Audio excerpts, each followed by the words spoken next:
Vote প্রচারে এসে বিষ্ণুপুরে জেলা নির্বাচনী কার্যালয়ের উদ্বোধন করলেন তৃণমূল প্রার্থী সুজাতা মণ্ডল।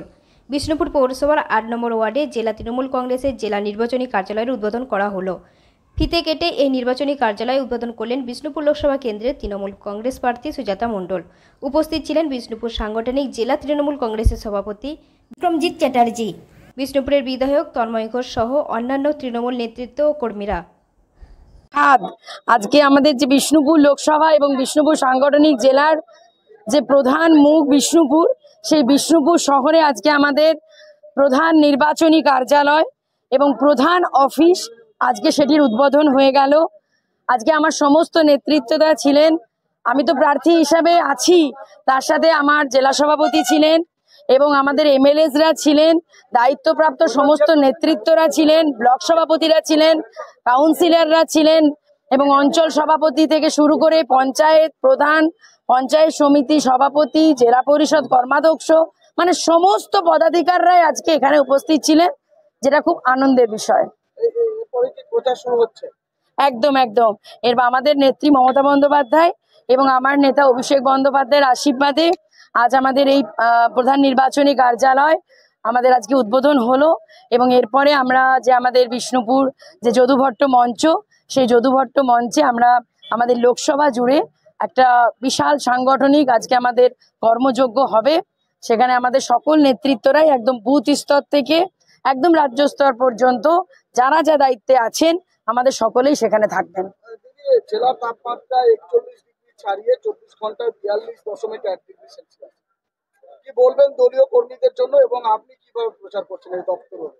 দেখুন, চেষ্টা করছি যতটা সম্ভব মানে শরীর ঢাকা দেওয়া পোশাক পরার, কারণ যে 43 ডিগ্রি 44 ডিগ্রি সেন্টিগ্রেড যে তীব্র দাবদাহ লু বইছে, আমি নিজের জন্য যেটা করছি আমার কর্মীদেরকেও চেষ্টা করছি সেটার বার্তা দেওয়ার, বা তারাও চেষ্টা করছে। যেমন ধরুন আমরা মানে সকাল দিকটা একটু বেশি নজর দিচ্ছি, যদিও এখন প্রচারের যা উচ্ছ্বাস আমার কর্মীদেরও বাঁধ ভাঙছে না, তারা দুপুর রাত এক করে দিচ্ছে, আমরাও তাই করছি। এবং সর্বোপরি একটু নুন চিনি জল, ওআরএস, ডাবের জল এবং এই খাবারগুলো আমরা একটু চেষ্টা করছি, এই পানীয়গুলো খাওয়ার। এর সাথে আমরা সবাইকেই বলছি একটু বাড়িতে হালকা খাবার খেতে।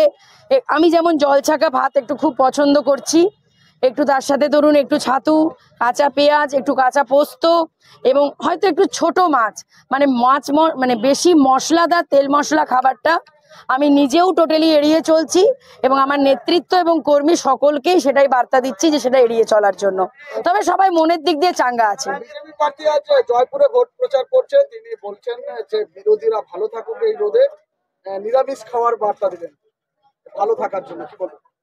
সুবুদ্ধির উদয় হয়েছে, কারণ উনি জানেন যে ওনার বিরোধীরা ভালোই থাকবে, উনি কুপঘাত হয়ে যাবেন 4ঠা জুন, আর ওনার যারা বিরোধী অর্থাৎ আমরাই বাজিমাত করব। সুবুদ্ধির উদয় হচ্ছে, পড়াশোনা হয়তো কোথাও টোল মাস্টার রেখে পড়াশোনা করছেন, কারণ এই মুখের যা ওনার ভাষা, এতদিন পর্যন্ত তো বিরোধীদের হাত পা ভেঙে দেবেন, চোখ উপড়ে নেবেন, ট্রিটমেন্ট করে দেবেন, এসবই শুনছিলাম। হয়তো কোনো মাস্টার রেখেছেন, সেই মাস্টার বা মাস্টার নিয়ে হয়তো একটু ঠিকঠাক শেখাচ্ছে, হতে পারে। তিনি বলছেন যে গতকাল অনেক বিজেপি তৃণমূল প্রার্থীদের রাম নাম করতে দেখা গেছে, শুভবুদ্ধির উদয় হয়েছে। কেন, রাম কি ওনার বাবার সম্পত্তি নাকি? আমরা সবাই রামচন্দ্রকে পুজো করি, কিন্তু একটাই কথা বিজেপির লোকজনকে বলছি, বা ওনার মতন বিষ্ণুপুরের যিনি বিজেপির প্রার্থী তার চরিত্রের লোকজনকে বলছি, রামের মতো সুশাসক তো হতে পারলেন না, শুধু রামচন্দ্রকে নিয়ে ভেকধারী ব্যবসা করছেন। রামচন্দ্র প্রভু রামচন্দ্রকে আমরা সবাই শ্রদ্ধা করি, প্রণাম করি, পুজো করি, আমি নিজেও পুজো করেছি কালকে, কিন্তু তার মানে এটা নয় যে তার জন্য বিজেপি হতে হবে। আমরা হিন্দু আর আমরা সকল ধর্মে, আমি সর্বধর্মে বিশ্বাসী। আমার নেত্রী বলেছেন ধর্ম নিরপেক্ষতার পাঠ আমাদেরকে শিক্ষা দিয়েছেন, সেখানে আমি মাজারেও যাই, আমি গির্জাতেও যাই, আমি মন্দিরেও যাই, সেটা দুর্গা মন্দিরও যা আমার কাছে, কালী মন্দির